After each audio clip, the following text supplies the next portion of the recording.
بسم اللہ الرحمن الرحیم۔ حضرت عمر رضی اللہ عنہ کی حالت۔ حضرت عمر رضی اللہ عنہ بس اوقات ایک تینکا ہاتھ میں لیتے اور فرماتے، کاش یہ تینکا ہوتا۔ کبھی فرماتے، کاش مجھے میری ماں نے جنا ہی نہ ہوتا۔ ایک مرتبہ کسی کام میں مشغول تھے، ایک شخص آیا اور کہنے لگا، فلاں شخص نے مجھ پر ظلم کیا ہے، آپ چل کر مجھے بدلہ دلوا دیجئے۔ آپ نے اس کو ایک درہ مار دیا کہ جب میں اس کام کے لیے بیٹھتا ہوں اس وقت تو آتے نہیں، جب دوسرے کام میں مشغول ہو جاتا ہوں تو آ کر کہتے ہیں بدلہ دلواؤ۔ وہ شخص چلا گیا۔ آپ نے آدمی بھیج کر اس کو بلوایا اور درہ اس کو دے کر فرمایا کہ بدلہ لے لو۔ اس نے عرض کیا کہ میں نے اللہ کے واسطے معاف کیا۔ گھر تشریف لائے، 2 رکعت نماز پڑھی۔ اس کے بعد آپ نے آپ کو خطاب کر کے فرمایا، اے عمر، تو کمینہ تھا، اللہ نے تجھ کو اونچا کیا۔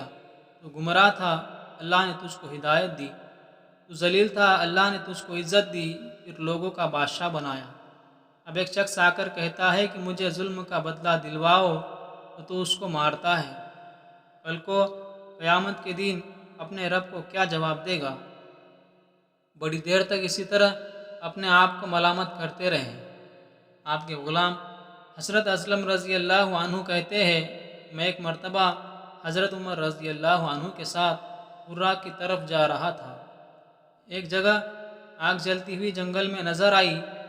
حضرت عمر رضی اللہ عنہ نے فرمایا کہ شاید یہ کوئی قافلہ ہے جو رات ہو جانے کی وجہ سے شہر میں نہیں گیا، باہر ہی ٹھہر گیا، چلو اسی خیر خبر لے، رات کو حفاظت کا انتظام کرے۔ وہاں پہنچے تو دیکھا ایک عورت ہے جس کے ساتھ چند بچے ہیں جو رو رہے ہیں اور چلا رہے ہیں، اور ایک دیگچی چولہے پر رکھی ہے جس میں پانی بھرا ہوا ہے اور اس کے نیچے آگ جل رہی ہے۔ انہوں نے سلام کیا اور قریب آنے کی اجازت لے کر اس کے پاس گئے اور پوچھا، یہ بچے کیوں رو رہے ہیں؟ عورت نے کہا کہ بھوک سے لاچار ہو کر رو رہے ہیں۔ دریافت فرمایا، اس دیگچی میں کیا ہے؟ عورت نے کہا کہ پانی بھر کر بہلانے کے لیے آگ پر رکھ دی ہے، ذرا ان کو تسلی ہو جائے اور سو جائے۔ امیر المومنین حضرت عمر رضی اللہ عنہ کا اور میرا اللہ ہی کے یہاں فیصلہ ہوگا کہ میری اس تنگی کی خبر نہیں لیتے۔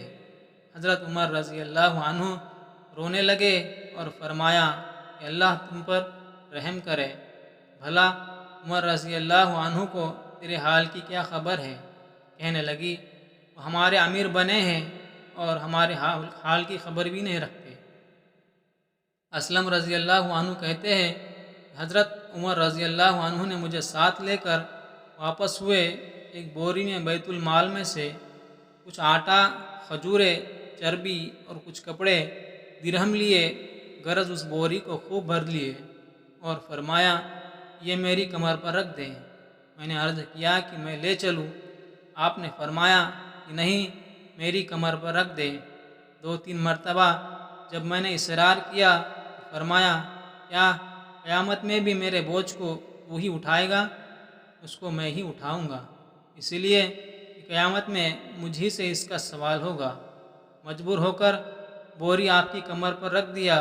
آپ نہایت تیزی کے ساتھ اس کے پاس تشریف لے آئے، میں بھی ساتھ تھا۔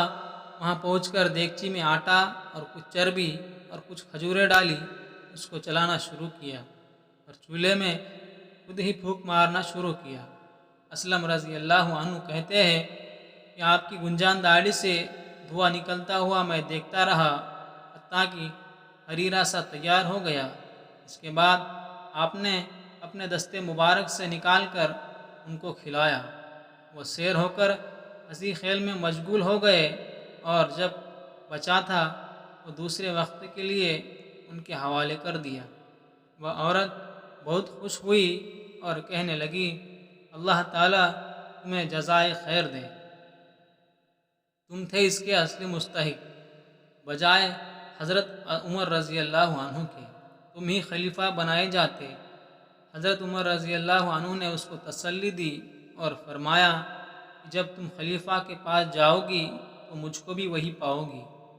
حضرت عمر رضی اللہ عنہ اس سے قریب ذرا ہٹ کر زمین پر بیٹھ گئے اور فرمایا، تھوڑی دیر بیٹھنے کے بعد چلے آئے کہ میں اسی لیے بیٹھا تھا کہ میں نے ان کو روتے ہوئے دیکھا تھا، میرا دل چاہا کہ تھوڑی دیر میں ان کو ہنستے ہوئے بھی دیکھوں۔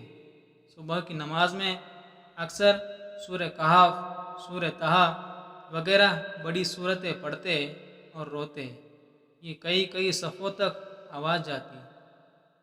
ایک مرتبہ صبح کی نماز میں سورہ یوسف پڑھ رہے تھے، انما اشکو بسی و حزنی الی اللہ پر پہنچے تو روتے روتے آواز نہ نکلی۔ تہجد کی نماز میں بعض مرتبہ روتے روتے گر جاتے اور بیمار ہو جاتے۔ فائدہ یہ ہے اللہ کا خوف اس شخص کا جس کے نام سے بڑے بڑے نامور بادشاہ ڈرتے تھے، کانپتے تھے۔ آج بھی 1400 ورش کے زمانے تک ان کا دبدبہ مانا ہوا ہے۔ آج کوئی بادشاہ نہیں، حاکم نہیں، کوئی معمولی سا امیر بھی اپنی رعایا کے ساتھ ایسا برتاؤ کرتا ہے۔ ایسے اور سچے قصے سننے کے لیے ہمارے چینل کو سبسکرائب کریں اور لائک کریں۔